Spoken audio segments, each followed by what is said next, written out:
하나님께서 우리에게 주시는 하나님의 말씀, 하나님께서 우리에게 주시는 하나님의 말씀은 시편 110편 1절로 7절 말씀입니다. 시편 110편 1절로 7절 말씀, 길지 않은 말씀이니까요, 저와 여러분이 함께 합독하시도록 하겠습니다. 여호와께서 내 주에게 말씀하시기를 내가 내 원수들로 내 발판이 되게 하기까지 너는 내 오른편에 앉아 있으라 하셨도다. 여호와께서 시온에서부터 주의 권능의 귤을 내보내시리니 주는 원수들 중에서 다스리소서. 주의 권능의 날에 주의 백성이 거룩한 옷을 입고 즐거이 헌신하니 새벽 이슬 같은 주의 청년들이 주께 나오는도다. 여호와는 맹세하고 변하지 아니하시리라. 이르시기를 너는 멜기세덱의 서열을 따라 영원한 제사장이라 하셨도다. 주의 오른쪽에 계신 주께서 그의 노하시는 날에 왕들을 쳐서 깨뜨릴 것이라. 문나라를 심판하여 시체로 가득하게 하시고 여러 나라의 머리를 쳐서 깨뜨리시며 길가의 시냇물을 마심으로 그의 머리를 드시리로다. 아멘. 아멘. 하나님의 말씀입니다. 하나님의 말씀은 말씀이 선포되는 당시 그 시대에 하나님이 주시는 말씀입니다. 또한 그 말씀이 기록되어 남겨지게 된 것은 그 말씀이 또한 후대의 말씀을 읽혀지는 사람들에게도 선포되는 말씀이고, 또한 그 말씀이 담고 있는 예언인의 말씀이면 그 말씀이 담고 있는 그 시대를 위한 말씀이기도 합니다. 또한 그 말씀은 말씀을 받는 오늘 우리들에게도 주시는 말씀이지요. 그래서 하나님의 말씀은 언제나 말씀이 처음 주어졌을 때의 말씀과 말씀을 읽는 독자들, 과거부터 지금까지 오늘 이 자리에 있는 독자들을 위한 말씀이심과 동시에 말씀이 예고된 그 시기의 선포를 위한 말씀입니다. 그러므로 말씀이 선포됐던 당시의 문화를 좀 이해하고 있어야 하고, 말씀의 예언이 성취되고 있을 때 문화를 이해하고 있어야 말씀을 온전하게 이해할 수 있다라고 볼 수 있습니다. 특별히 오늘 시편 110편의 말씀은 메시아 예수 그리스도에 관한 예언의 말씀이고, 또한 이 시는 다윗의 시입니다. 제가 여러분 다윗이 메시아 예수 그리스도를 만났다라고 말씀을 드렸습니다. 이미 전세대 사람인데 어떻게 메시아 예수 그리스도를 만났느냐? 그는 예언 완상 중에 메시아를 만났습니다. 오늘 시편 110편도 대표적으로 그가 만난 메시아에 대한 고백이면서 그 메시아에 대한 고백이 그의 삶의 현장에서 이루어질 모든 전쟁과 본 나라와의 관계 속에서 하나님께서 어떻게 함께 하시는가를 주시는 말씀이기도 합니다. 이 오늘 본문은 이렇게 시작합니다. 여호와께서 내 주에게 말씀하시기를 내가 내 원수들로 발판이 되기까지는 너는 내 오른쪽에 앉아 있으라 하셨도다 라고 말씀합니다. 하나님의 보좌 우편에 계신 분이 예수 그리스도다 라고 말씀하고 있습니다. 도대체 왜 갑자기 이 말씀이 나왔을까요? 전에 제가 부활 시편을 말씀을 나누면서, 또한 마태복음의 말씀을 나누면서도 이 말씀을 잠깐 인용했고요. 여러분, 신약시대에 가장 많이 인용된 말씀, 예수님께서 가장 많이 인용하고 계신 말씀이 오늘 시편의 110편의 말씀입니다. 1절의 말씀과 저 아래쪽에 5절의 말씀이 인용이 되어 있죠. 이 전체가 인용되기도 했다고 볼 수 있습니다. 왜 그러면 그렇게 인용을 하고 있느냐? 메시아에 대한 증언을 다윗이 이미 했다라는 것을 증거하면서 동시에 메시아 예수 그리스도는 다윗의 계보에 속해 있지만 다윗의 후손이 아니라 다윗에게도 주 대신 영원 전부터 계셨던 메시아였다라는 것을 말씀하고 계신 것입니다. 그러므로 오늘 본문의 말씀, 예수 그리스도께서 우편에 앉아 계시다라는 말은 부활하시고 승천하실 때 스데반에게 보이셨던 하나님 보좌의 우편에 앉아 계심과 동시에 이 땅에 오시기 전부터 하나님과 함께 계신 예수 그리스도를 말씀하고 계신 것이지요. 이 다윗은 환상 중에 예수 그리스도 부활하시고 승천해서 있었을 그 자리에 계신 예수 그리스도를 만난 것이고 그 만난 예수 그리스도를 증거하고 계신 것입니다. 또한 그 예수 그리스도는 이 땅의 모든 나라를 통치하는 통치자, 세상 모든 권세의 권을 가지신 권세자이심을 오늘 본문의 말씀을 통해 분명히 증거하고 계십니다. 메시아 예수 그리스도께서 다윗에게 보여주는 말씀의 내용, 그 말씀의 내용 속에서 이제 원수들을 모두 물리치고 승리케 하실 하나님, 온 세상을 심판하시는 하나님까지 연결됩니다. 메시아 예수 그리스도께서는 우리의 구원만 이루시는 것이 아니라 심판까지 이루시는 메시아이다. 그래서 6절에 보면 문나라를 심판한다라고 주어져 있습니다. 사실 여기서 심판의 의미는 다윗이 나갈 모든 전쟁에서 하나님께서 다윗과 함께 해주셔서 그가 나가는 전쟁마다 승리하게 하신다라는 말씀이시고요. 또한 동시에 예수 그리스도께서 이 땅에 오셨을 때 그 시대에는 예수 그리스도께서 사망 권세를 이기시고 부활하신 그때에 세상의 모든 권세를, 사단의 권세를 무너뜨린다라는 것을 의미하고 계심도기도 하고요. 동시에 이 땅에 다시 임하실 그때, 저와 여러분이 하나님의 심판대에 서는 그때에 모든 악한 나라들은 다 심판을 받고 구원받은 하나님의 백성들이 하나님 앞에 서게 된다라는 것을 동시에 의미하기도 합니다. 오늘 말씀을 좀 이해를 하려면요, 3절의 말씀, 주의 권능의 날에 주의 백성이 거룩한 옷을 입고 즐거이 헌신한다 라고 말씀하고 있고, 새벽 이슬 같은 주의 청년들이 주께 나온다 라는 표현이 있습니다. 우리는 이것을 너무나 찬양으로 잘 알고 있지요. 오늘 아까 전에 찬양할 때도 이 찬양을 했지요. 이 찬양으로는 너무나 익숙하지만 이 찬양의 의미를 좀 이해할 수 있어야 합니다.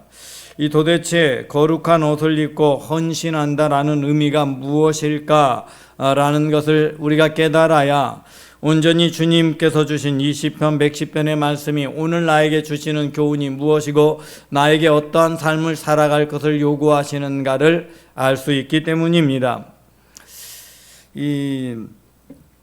이스라엘의 군대는요,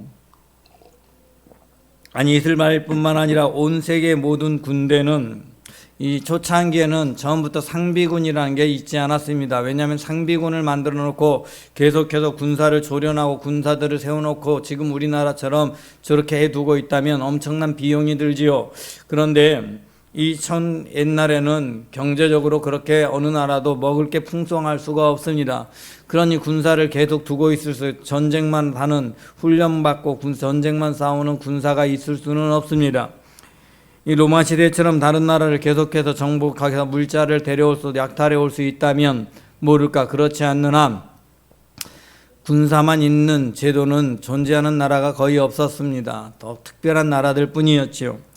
이 시대는 대부분 왕의 친위대를 중심으로 하고 수비를 하는 수비대 외에는 모두 다 생업과 함께 전쟁이 나거나 갑자기 위기가 다가오면 소집해서 군사훈련을 나가야 되는 게 이 시대입니다.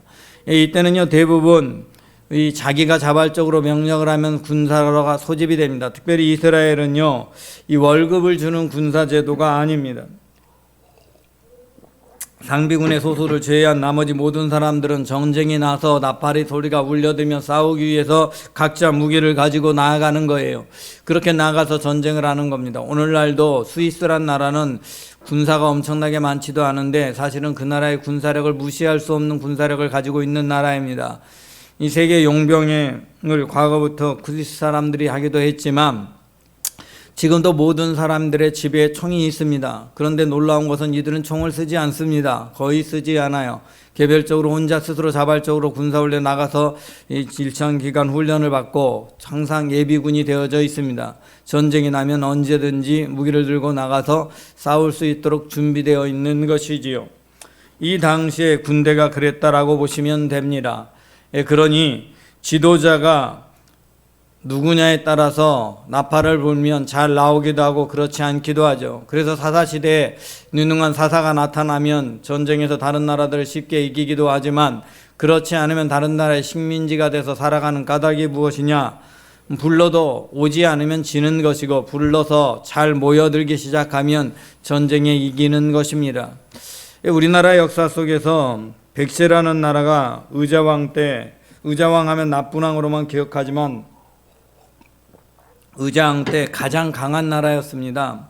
이 사실 백제가 가장 강한 중흥기였어요. 근초고왕 때뿐만 아니라 의자왕 때도 굉장히 강한 중흥기여서 이 성충, 유충이라는 유명한 장수가 있었고, 우리에게 알려진 개백 말고도 더 유명한 장수는 성충과 유충이었고, 이들은 중국 정벌까지 했고 산동반도를 점령하고 있었다고 되어져 있습니다. 그런데 여러분, 그런 군사들을 가지고 있는데 어떻게 백제가 쉽게 멸망했느냐? 의자왕이 성충을 감옥에 가두게 되고 유충이 분해서 죽게 됩니다. 성충, 유충이 다 죽게 되고 그렇게 되는데, 이 이유가 뭐였느냐? 이 신라에서 보낸 첩자에 의해서, 기생에 의해서 이 왕이 놀아나기 시작합니다. 그러면서 왕에 대한 지지도가 떨어지게 되는 거죠. 여러분, 그래서 당나라 군대가 쳐들어왔을 때 군사가 모여와야 되고, 신라가 쳐들어왔을 때 백제에게 원군을 보내줘야 하는데 아무도 왕의 명령에 응하지 않는 겁니다. 군사가 와야 보내줄 텐데 성주들이 전혀 응하지 않았습니다. 그래서 멸망당했지요. 그리고 훗날에야 백제 중흥군이 만들어져서 당나라 군대와 각자의 도성에서 싸웁니다. 그 싸웠던 장소들 중에서 당나라와 크게 이긴 사람들도 굉장히 많이 있습니다. 큰 기록은 없지만 당나라에 나중에 붙잡혀서 당나라에 가서도 큰 공을 세웠던 장군도 있었으니까요. 그럴 만큼 지도자가 누구냐에 따라서 즐겁게 헌신할 수 있느냐 아니냐가 결정되는 겁니다. 주의 백성들이 거룩한 옷을 입고 즐거이 헌신한다라는 말은 그 당시의 전쟁의 군사 문화라고 보면 되겠습니다. 전쟁의 나팔을 불면 지도자를 신뢰할 수 있고, 그 지도자와 함께 나가면 전쟁에 이길 수 있다고 믿는, 확신하는 사람들이 나라를 위해 즐겁게 나가게 됩니다. 자기가 가지고 있는 무기를 가지고 나가서 전쟁에 싸우게 되는데, 이들이 이길 수 있다는 확신을 가지고 지도자를 따르면, 그러면 이 전쟁에는 사기가 충천해서 이길 수 있는 전쟁이죠. 그래서 새벽 이슬 같은 주의 청년들이라는 말은 바로 어느 때 나팔을 불든 새벽의 이슬처럼 나오는 그런 것처럼 주의 청년들이, 군사들이 나와서 전쟁에 나간다라는 의미를 담고 있는 것입니다. 그러한 의미를 갖고 있어요. 예수님 당시에 로마는 이제 상비군으로 군사를 가지고 있었습니다. 많은 식민지를 거느렸기 때문에 월급도 줄 수 있고 이런 상황이 되었지요. 그러나 본래는요, 그보다 예수님이 오기 몇 년 전까지만 해도 로마는요, 군대가 상비군으로 되어져 있지 않았습니다. 로마도 역시 장군이 누구냐에 따라서 징발돼서 나가고, 그리고 스스로 그 장군 밑에 군인 되기를 원하는 사람들이 있어서 군인이 돼서 싸우게 됩니다. 공을 세우면 지도자로 올라갈 수 있는 그런 제도를 가지고 있던 게 로마였습니다. 근데 로마에는 지도자에 대한 신뢰가 컸기 때문에 그들이 강군이 나중에 되어졌던 것이지요. 모든 나라들이 모일 때 그들 로마 군대는 잘 모였고요. 여러분, 바로 그 이전에 알렉산더 대왕 때도 마찬가지라고 보면 되겠습니다. 그러니 지도자를 따라 즐겁게 헌신할 수 있어야 전쟁에 이기는 것입니다. 주의 권능의 날에 주의 백성이 거룩한 옷을 입고 즐거이 헌신한다라는 말은 생명을 걸고 전쟁의 기쁨으로 나아가고 자신을 드린다라는 의미를 담고 있습니다.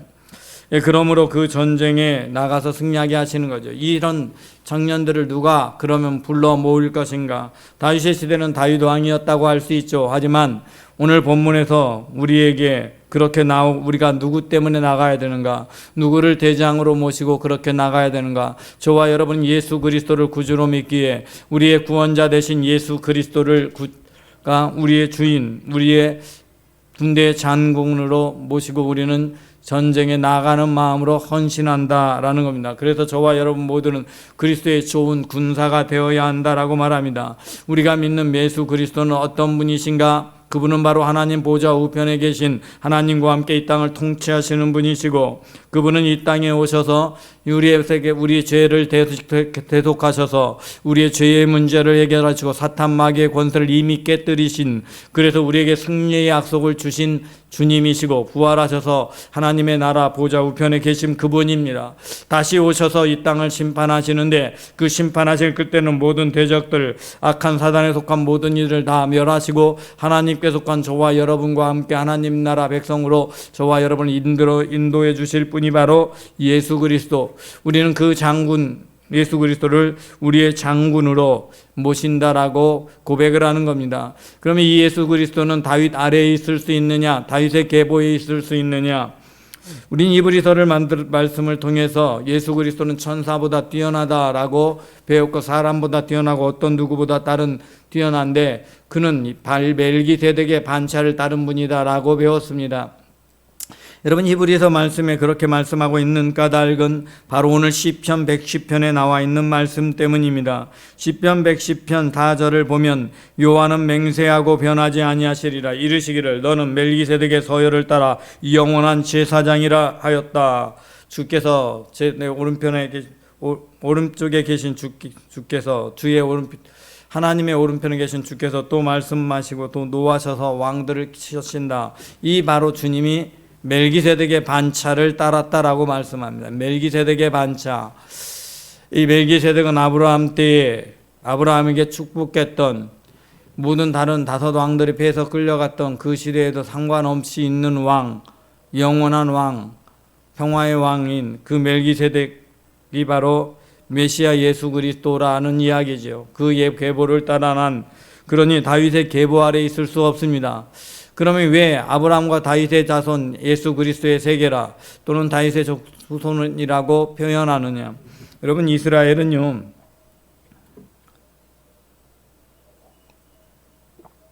우리나라처럼 족보에 들어갈 때 누가 낳느냐만 중요하지 않습니다. 낳는 것도 중요하지만 어떤 외국인이 귀화해서 이스라엘 사람이 돼서 히브리인이 되면 그 히브리인들이 되면 누군가가 자신의 계보로 그들을 받아들여서 양자로 맞이하면 그 역시 그 계보의 족보가 되는 것이죠. 즉 그 부모 아래서 자라난 유대인으로 자라난 모든 사람들은 그 족보 안에 들어놓여 있게 되어져 있는 것입니다. 그러니 당연히 예수 그리스도도 마리아와 요셉의 가정에서 자라났기 때문에 특별히 마리아를 통해서 출산을 했고 요셉의 가정에서 자라났기 때문에 당연히 요셉의 아들인 것이고 예수 그리스도는 다윗의 계보에 속한 것입니다. 그럼에도 불구하고 다윗의 계보에는 속하였지만 계보일지라도 예수 그리스도가 다윗의 자손인 것과는 조금은 다릅니다. 계보인 것, 자손이라는 말, 다윗의 계보라는 말에 자손은 맞지만 다윗의 삐를 받거나 줄기를 받는 그런 것이 아니라 이 말입니다.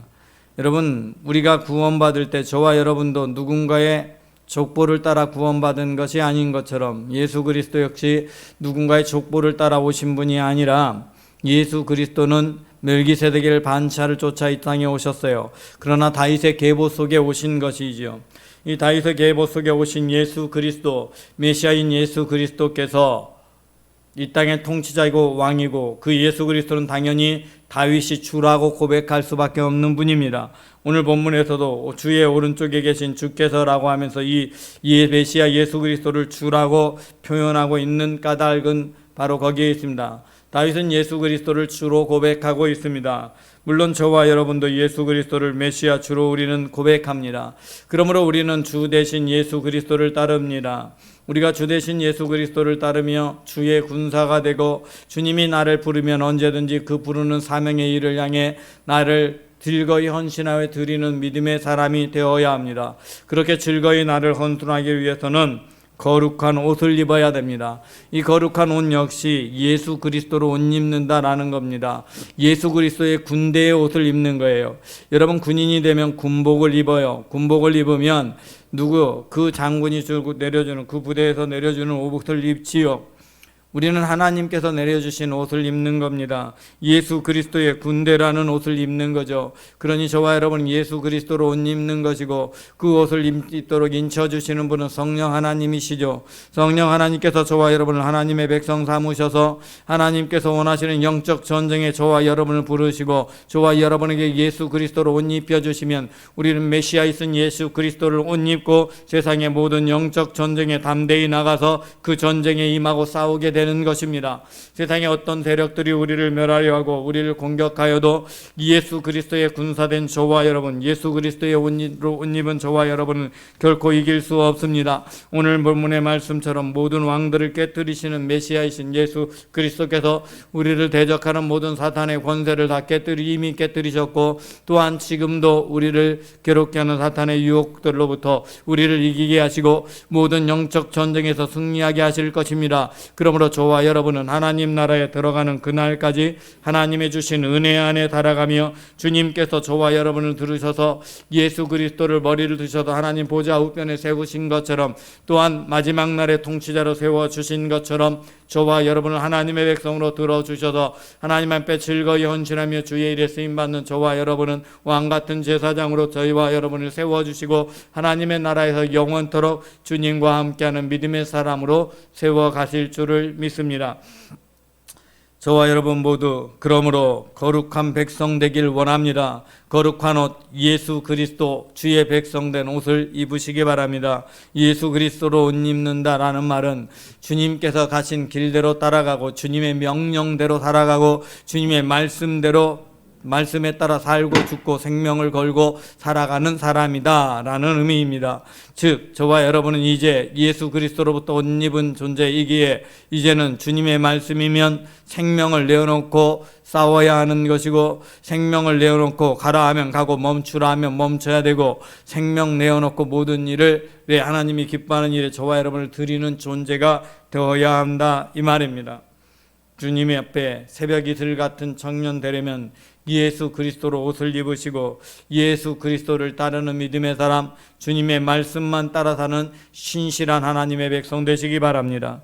하나님 오늘도 우리와 함께 하시고 우리에게 예비하신 놀라운 은혜와 은총으로 우리의 삶 속에 채워주심을 믿습니다. 주님의 권능과 은혜의 손길로 우리의 삶의 자리에 친히 찾아와 주셔서 우리에게 말씀하여 주시고, 우리가 행하는 길이 무엇이든 우리가 가는 길마다 하나님의 임재를 체험하며 아버지께 영광 돌리는 삶을 살도기를 원하오니, 주여 우리가 주의 이름으로 살아가는 믿음의 사람, 예수 그리스도의 군사가 되어 살아가는 믿음의 사람, 예수 그리스도로 옷 입고 주님이 주시는 은혜로 말미암아 즐거이 나를 드려 주님의 사명에 나를 드려 이 땅 가운데 영적 전쟁을 싸우며 승리하는 믿음의 사람이 되게 하여 주옵소서. 주께서 진리의 말씀으로 우리와 함께 하여 주시고 승리케 하심을 믿사옵고 우리 주 예수 그리스도 이름으로 기도드리옵나이다. 아멘. 아론의 축복으로 하나님